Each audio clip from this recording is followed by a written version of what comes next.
Hey, what's up, y'all? So today I'm excited to be reviewing the B Challenger. This electric bike right here looks more like a motorcycle than any other electric bike that I've tested. And I've tested a lot that look very similar, but this one definitely takes the cake. But before we get to the design, let's talk about some of the pricing and stuff. So you do get two different versions of this bike. You have a 750 watt motor version of this bike, which is the one that I've been testing. And so this one costs $2,299, and the 1,000 watt motor version costs $2,599. Now the 750 watt version has two color options to choose from. You can go with a red tank and a black frame like I have here, and then also you can choose to swap that and go with a black tank and a red frame. And the 1,000 watt version of this bike has those two color options and an all black version. But yeah, just getting back to the design, the tank on this bike definitely stands out amongst anything else on an electric bike that I've tested so far. Now the cool thing about this tank is that of course it doesn't take any gasoline, but it does hold the battery for the bike. And you have a pretty beefy 48 volt, 30 amp hour battery inside of it that has a total capacity of 1,440 watt hours. So you definitely have enough juice in here to get you a long way. And I'll talk about the distance test here in a little bit. But the one thing about this tank that you really should know is that it is not removable. So that means the battery is not removable. And now when I say not removable, that means that you can of course take it off if you really need to do some maintenance or swap the battery out. But that's going to require you taking out a lot of screws. It's going to take some work to get this thing off of it. But unlike most other e-bikes, you can't just take a key and actually just unlock it and take the battery inside in order to charge it. So that means that if you are going to be getting this bike, you need to make sure you have somewhere to store it, and also to make sure you have a way to charge this bike where you are storing it. But yeah, everything else with the design I'm really liking because it stands out. The handlebars have you sitting up a little bit higher, just like a similar style motorcycle. And then also too, you have this a couple of places in the middle of the frame of the bike that are basically empty. Now you don't have any type of way to easily mount like a water bottle or something. It doesn't have any of those mounting points on this. So when it comes to like mounting different accessories and bags and stuff like that,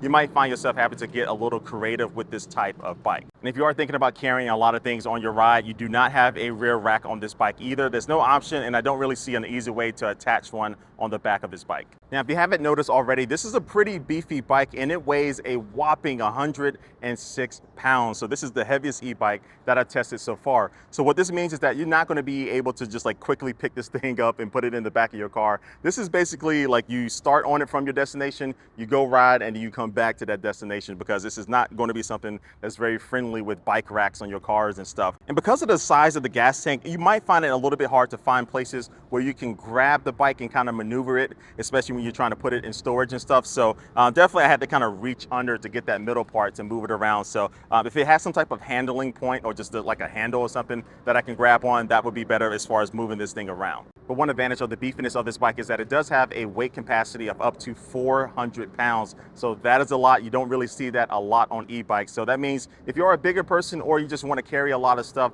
this bike will be able to accommodate most people. But all right, let's keep looking around this bike. So on the handlebars on the right hand side, you will find a twist throttle, and that's right next to the controls for the 7-speed Shimano derailleur. And then on the middle of the handlebars, you will find this really nice, colorful display. One of my favorite displays that I've used on the e-bike. It has really cool animations when you start it up, and it gives you all the information that you'll need to know about your bike as far as like the speed, the range, the voltage, and it's a pretty bright display too, so it did well in direct sunlight. And then on the left hand side of the handlebars, you will find the controls for the display, and then also too, you will find the controls for the turn signals on this bike. So yes, this bike does have front and rear turn signals with on the front you have two individual turn signals, and then the rear turn signals are built into the integrated brake light. So yes, when you press down on the brakes, the light on the back will flash up a little bit brighter for people behind you, and then also when you turn on those turn signals, you'll see that indicated on the brake light as well. And I have to admit, it's nice to see more and more bikes come with turn signals on them, especially if you are going to be riding this bike out in the street. And then also on the front, you have a pretty bright headlight. It's an LED headlight, does a really good job at lighting up your path at night.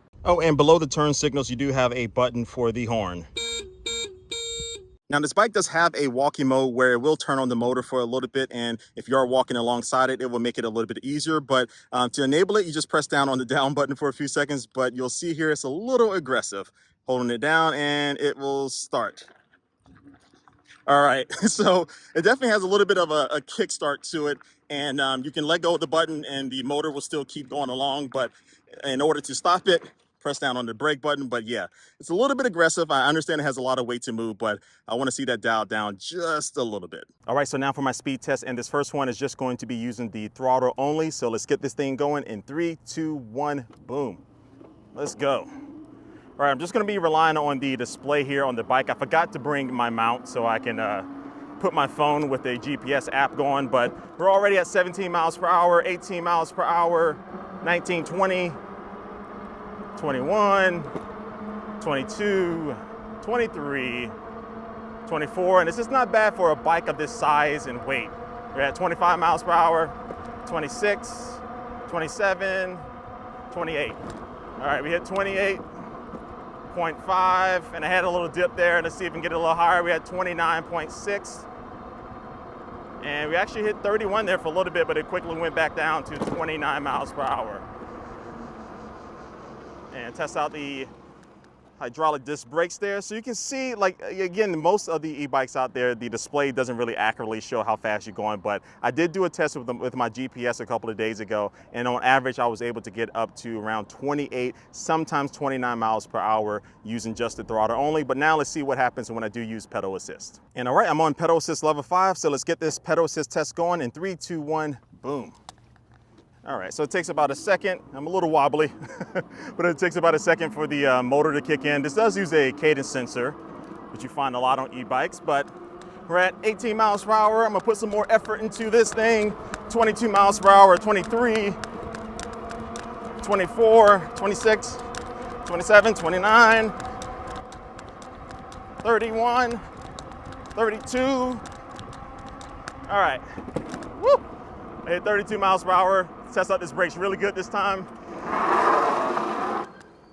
Oh yeah, you heard some tire burn there, but yeah, so I got up to 32 miles per hour, which is about what I've been able to get using pedal assist and putting some real effort into it. Now, some of you might be wondering how it is to pedal with a big tank like this in between your thighs, and yes, sometimes my right thigh does rub against the side of the tank. It's not nothing too bad, and I make an adjustment for how I'm sitting, and it usually corrects it, but that does happen from time to time. Now, as far as range on this bad boy, so I talked about the specs of the battery. It's a really big, beefy battery on the inside, and the company says you should be able to get between 60 and 95 miles. Now, that's definitely going to be using pedal assist, but I did do a distance test just using the throttle only, and over the course of a couple of days without recharging the battery at all, I was able to get 40 miles out of this. And that's with me weighing 220 pounds, and of course with the 106-pound bike right here, that's actually not too bad. So I can assume that with any type of like pedal assist, especially around like level 3, I would think you will be able to get up to that at least 60-mile mark when it comes to the range. And of course, if you are a little bit more, kind of, wary of how much you are going to be pedaling, you can definitely extend that even more. But all the distance tests all do matter on your weight, the terrain that you're riding on, how many hills you're going up and stuff like that. But now let's just get to how it is to ride this bad boy. So yes, it is a big beefy bike, but once you get on it, it doesn't feel as big as it looks. And so that means that the handling is really good. But one thing you do have to be aware of is that because of this big gas tank, your turning radius is not as wide as it is on other bikes. And that's because the front fork does make contact with the gas tank when you are turning, but it does have some rubber stoppers to prevent any type of damage from happening to your gas tank, but that will stop you from making some really quick, sharp turns. But once you get used to it after like your first ride, it's not a problem at all. But one thing I really do like with the overall ride is that the suspension system is one of the best that I've used on an electric bike. And it starts with the suspension fork on the front. It has a decent amount of travel to make things nice and smooth. But on the back, you have a dual suspension system, and it does a great job. It's actually the best rear suspension system that I've used on an e-bike to date. And these little cool looking tanks on the back are actually where you can add and take away air, so you can adjust the springiness of the suspension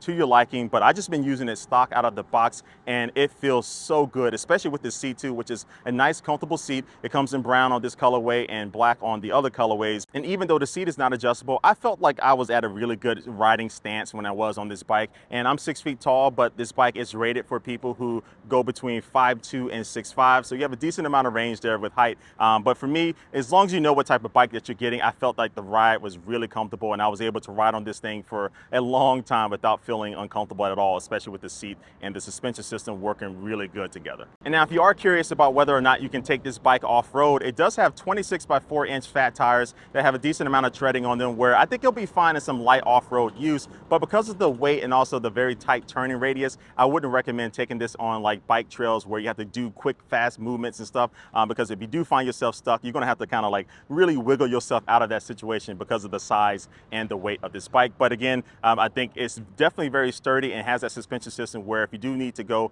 where it's a little bit bumpy, you're going to find that the ride is going to be mostly enjoyable. But overall, I have to say that this bike, for a lot of its pros and a couple of its cons, is definitely something that is really unique, not only because it looks like a motorcycle, but it's the most motorcycle looking e-bike out there. So this definitely isn't going to be a bike that you want to take on your nice casual bike trails because it's so intimidating. But I will say that you can definitely have some fun riding this thing out in the street, and it has a great look to it. And I think definitely that the pros outweigh the cons with this bike, and the cons are kind of little things that, again, I don't think are going to be total deal breakers for everyone, but definitely some things that I want to see the company improve in the next version. But this is a bike that I take out on a Saturday or Sunday early in the morning, and I just go cruising, and I don't have to worry about battery life because you have enough of that in the tank, literally in the tank. But yeah, everything else about this bike, it comes together as a really nice, cool looking bike that definitely is going to be attractive to some people. But anyway, this wraps up my review of the B Challenger. I'll leave some links down below so you can check out this bike for yourself. Leave your comment down below and let me know what you think about this bike. And thanks for watching, and I will catch you later.